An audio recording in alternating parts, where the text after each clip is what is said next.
So, like it's a post, real or not, it got engagement.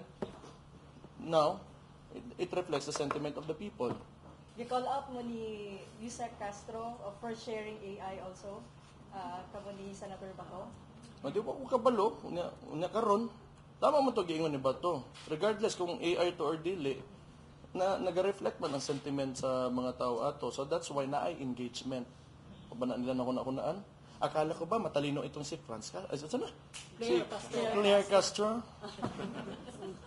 So, like it's a post, real or not, it got engagement. Now, it reflects the sentiment of the people. Diba? So, let's put it this way. Kung may AI diha na content and doesn't matter to anyone, then it will not gain any traction. The point is it gained traction and people want to share this and show it to other people because it is the sentiment of the people. Ano naman na? Patason man na ito storya. AI lang. And I'm sure kung naamay mo gamit o nga na nakabuang kamo to.